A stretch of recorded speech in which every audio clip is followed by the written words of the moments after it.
Passer donc à la présentation suivante, à la quatrième présentation de cette matinée, qui sera faite donc par Mahfoud Benzerzour de l'IMT Lille-Douai.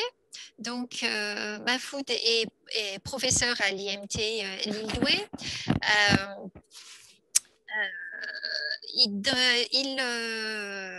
Il travaille.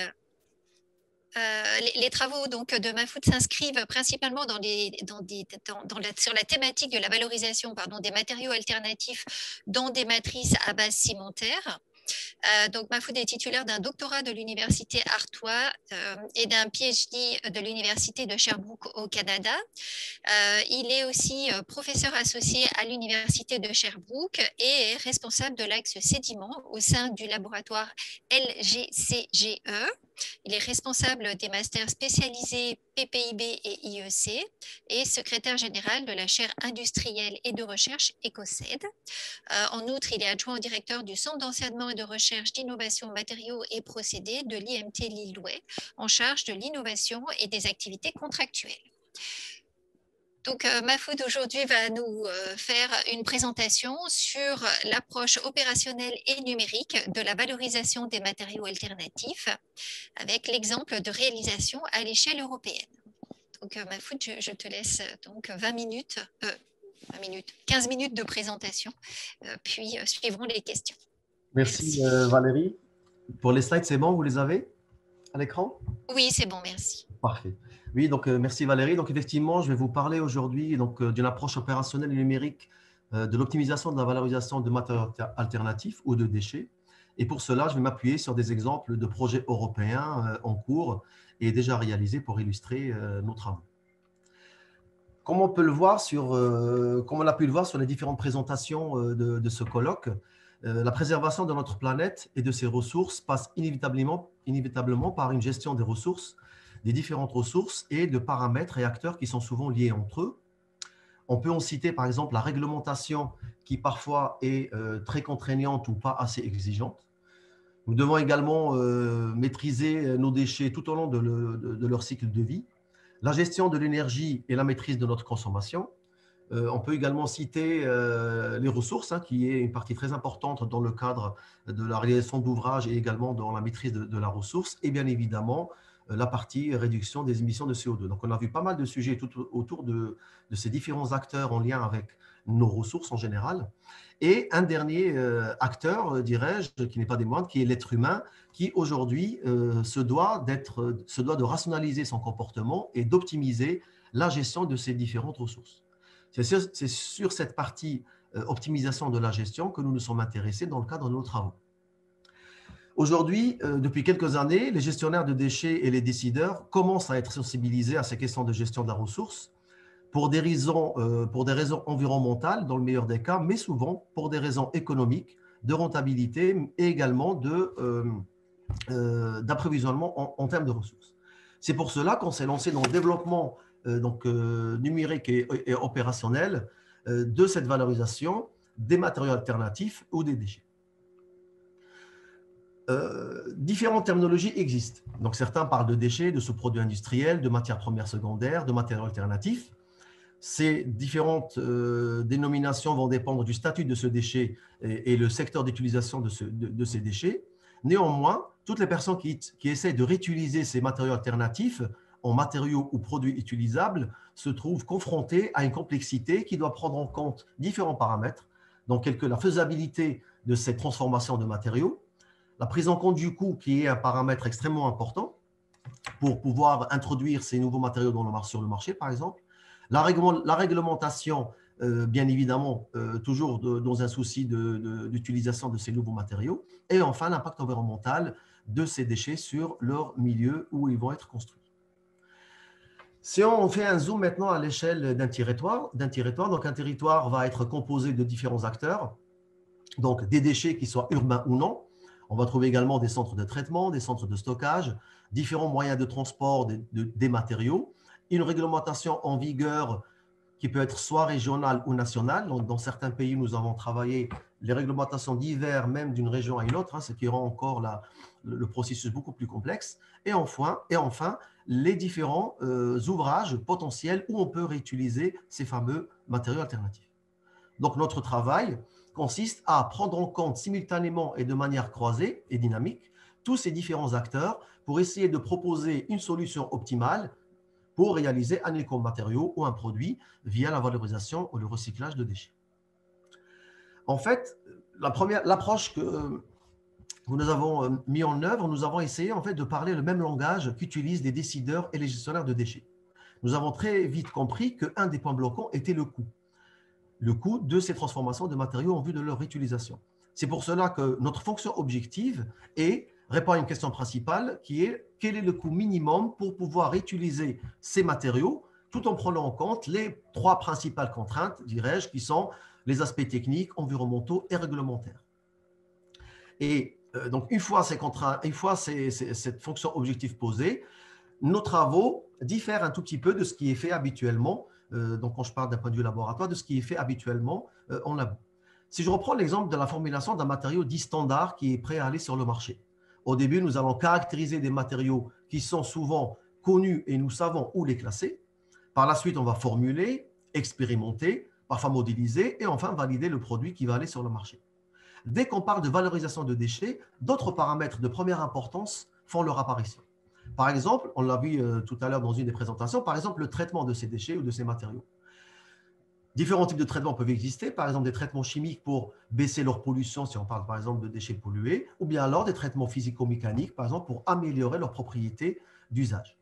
La durabilité également. Les matériaux proposés doivent être durables, d'autant plus qu'on parle de nouveaux matériaux que nous ne connaissons pas et que nous ne maîtrisons pas. Donc, c'est un paramètre également à prendre en compte.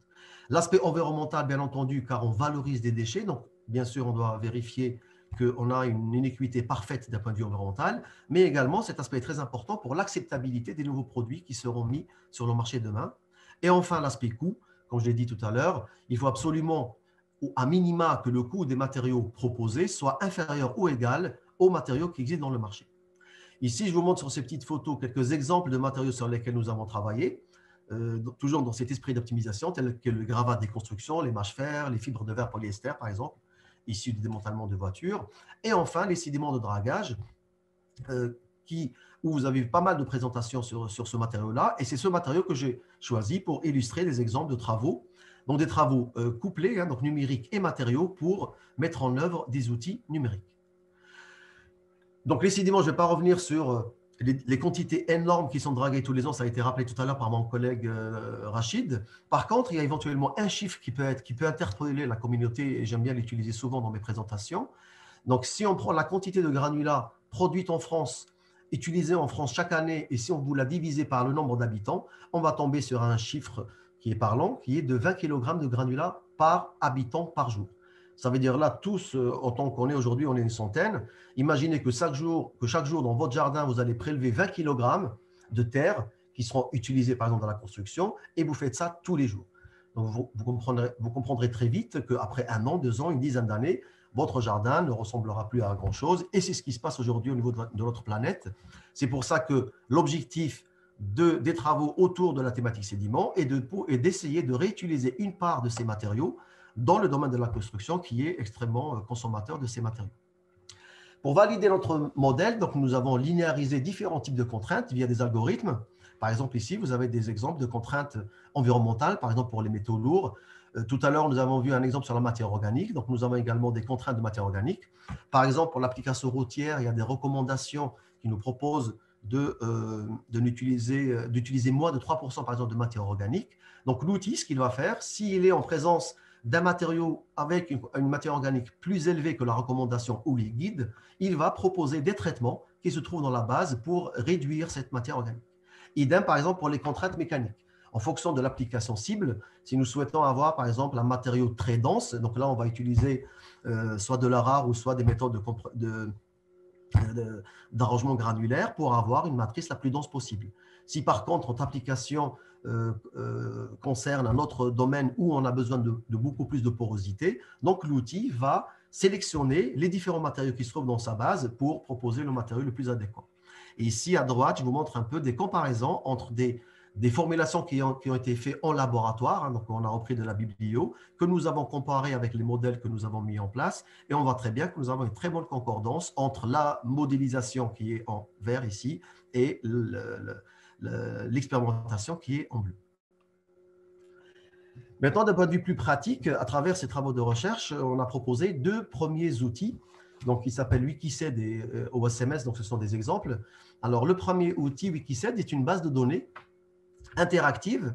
Alors, pourquoi cette base de données est intéressante? Parce qu'elle concerne un seul déchet. Donc, ici, Wikiced, donc Wiki comme Wikipédia, et Ced pour sédiments. Donc, les utilisateurs, donc les chercheurs, les scientifiques, les industriels, ont accès aujourd'hui à cette base de données où ils vont trouver pas mal d'informations sur le matériau sédiment. Par exemple, des articles scientifiques, des thèses, mais également des ouvrages, des industriels qui mettent aussi leurs données, etc. L'originalité ici, c'est que l'utilisateur ou la communauté scientifique ou industrielle peuvent eux également rajouter leurs propres données ou leurs propres publications, d'où le terme wiki, ce qui, on pense, va permettre de mettre à la disposition des utilisateurs un outil qui peut être très intéressant. Donc, le deuxième outil, c'est un outil d'optimisation de la valorisation des sédiments. C'est l'exemple que j'ai choisi. Donc là, je vais vous laisser écouter une vidéo qui va durer 2 minutes pour illustrer un peu ces travaux.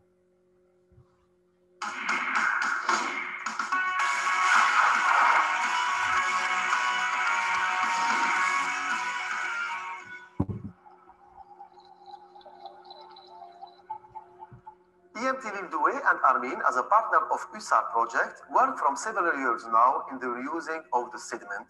And we try, through this project, to help decision makers and waterways managers to give them the better solution and easier solution how they can reuse the sediment.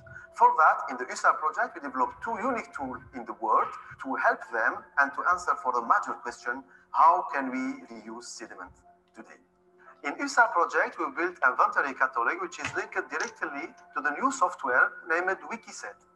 In Wikiced, people, scientific and professional, can find more than 3,000 information around the sediment. Those information are organized in 5 items where you can find characterization of sediments, legislation of sediments, scientific and academic research, economical aspect, but also all the project and structure built with sediment through the world. The second software we developed is OSMS, Operational Sediment Management System. This software will help decision makers and waterways managers to find a solution to reuse them sediments. In this software, we answer for 3 major questions. How can I reuse the sediment? Where can I reuse it? And what is the minimum price to reuse the sediments?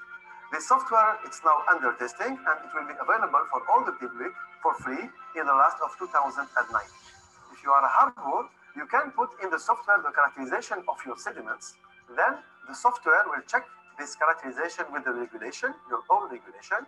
And after, the software will propose you different kind of treatment to reduce, for example, the pollution of your sediment if it's polluted. And finally, this software will propose you the best mixing with the minimum price to reuse your sediment. Our aims through this project is to help to change the regulation and to transform the sediment from waste today to raw material tomorrow. I think the possibilities of sediments are endless. Let's go to discover them together. Donc, l'outil que je viens de présenter a été développé dans le cadre d'un projet européen. Et ici, je vais vous montrer juste 2 exemples concrets de ce que les industriels attendent de ce type d'outils. En général, ils ont 2 types de problématiques. Soit l'utilisateur ou le gestionnaire de sédiments ne sait pas ce qu'il peut faire avec ces déchets ou ces sédiments. Dans ce cas-là, l'outil va combiner les données de ces matériaux et lui proposer la solution la plus optimum, ça veut dire dans quelle application il peut les utiliser. Dans l'autre moitié des cas, en général, les industriels savent ce qu'ils veulent faire avec leurs matériaux. Par exemple, ici, j'ai choisi l'exemple de la route. Ils ont une idée précise de l'endroit où ils veulent construire leur ouvrage, donc l'exemple route ici, avec les coordonnées GPS. Et l'outil va faire une combinaison directe entre les caractéristiques de leurs matériaux qui sont déjà dans la base de données. Il va prendre en compte les données par rapport aux centres de traitement qui se trouvent autour de leur région, les centres de stockage et également les matériaux nobles avec leurs coûts qui se trouvent dans leur secteur. Il va combiner tout cela en prenant en compte, bien entendu, la partie transport et proposer une solution. Ici, vous avez un exemple de solution. Par exemple, tout d'abord, l'outil va comparer la solution proposée par rapport à la réglementation en vigueur, par exemple pour l'application routière. Et par la suite, il va proposer des formulations concrètes. Donc ici, par exemple, il va proposer 25% de ce sédiment B2 et 5% de ce sédiment A2. Et il va proposer le coût à la tonne du nouveau mélange que l'industriel pourra utiliser. Et enfin, il va nous donner une image théorique, certes, modélisée, de la nouvelle courbe granulométrique du matériau reformulé avec les différentes compositions de ce futur matériau. C'est concrètement le type de résultat, au-delà du système d'information géographique, qui peut être proposé aux industriels. Dans nos travaux, nous les avons fait en deux étapes bien distinctes. La première étape donc, a commencé de 2015 à aujourd'hui à travers différents projets européens tels que USAR et Suricat que vous pouvez voir ici, où nous avons donc monté ces outils et testé ces outils sur 5 pays partenaires que vous voyez ici. Et tous les industriels et gestionnaires universitaires que vous voyez en bas à travers ces logos ont testé et proposé des solutions pour améliorer et éprouver cet outil. Aujourd'hui, j'ai la chance de participer dans la chaire EcoSet 4.0 dont le titulaire est le professeur Nourdine Abriac, aujourd'hui présent avec nous. Donc, j'ai la chance de participer dans cette chaire qui est soutenue par la région des Hauts-de-France via la démarche CIDI Matériaux, où nous avons une quantité très importante de données disponibles.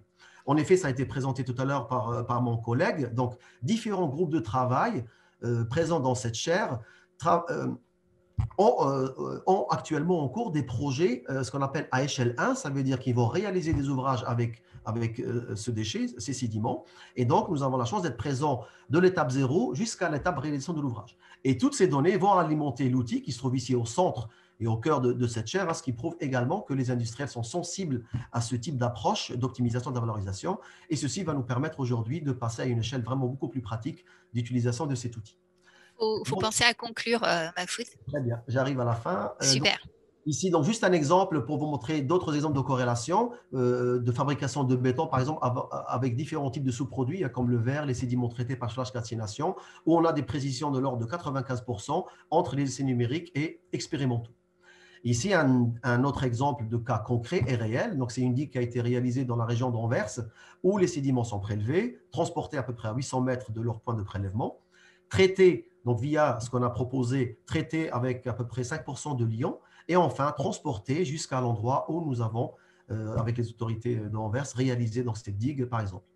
D'autres exemples ici, juste pour vous montrer la palette et le potentiel de valorisation des déchets, donc différents ouvrages qui ont été réalisés. Je vais juste m'attarder sur celui-ci. Donc, ce sont des bétons type BCR ou béton autocompactant qui ont été réalisés par la métropole européenne de Lille, où là, on est dans des TRL très élevés car la MEL a introduit l'utilisation de ces sédiments dans les différents cahiers des charges. Maintenant, en termes de perspective, il me reste juste 2 slides. En termes de perspective, donc nous allons continuer ce qu'on a fait sur la partie sédiments en développant de nouveaux outils type Wiki, que j'appelle Wiki, où cette fois-ci, nous allons parler d'autres types de déchets, comme par exemple les déchets végétaux, les gravats des constructions, les plastiques ou les verres, par exemple. Et enfin, nous sommes en train donc, de travailler également sur le développement d'autres types d'outils d'optimisation de la valorisation sur ces typologies de déchets. Et ici, je voudrais remercier donc, les thèses et postdocs qui sont actuellement en cours, qui participent tous à leur manière sur des travaux pour améliorer le comportement des matériaux, proposer de nouvelles méthodes de traitement et également proposer des méthodes de linéarisation de formulation qu'on peut introduire demain dans nos différents outils. Et je vous remercie pour votre attention. Merci, Mahfoud, pour cette présentation. Donc, nous avons trois questions. Donc, 2 questions de la part du professeur Charour. Comment déterminer les poids des différents critères ou indicateurs dans le processus d'optimisation? Donc, des réponses un peu courtes quand même. Alors, en fait, notre approche est vraiment différente des approches classiques qui existent aujourd'hui. En général, vous avez soit des approches qui sont purement statistiques où effectivement les outils fonctionnent en forme du nombre de données qui sont introduites et l'utilisateur lui-même va donner des notes par rapport à ce qu'il juge lui important, donc des poids par exemple pour l'aspect environnemental ou l'aspect économique, etc.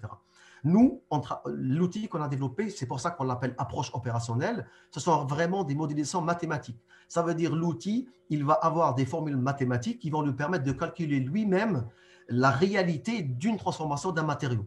Donc, on ne donne pas plus de préférence à un paramètre ou à un autre, mais l'outil va vraiment sortir une loi précise. Je peux donner un exemple très simple.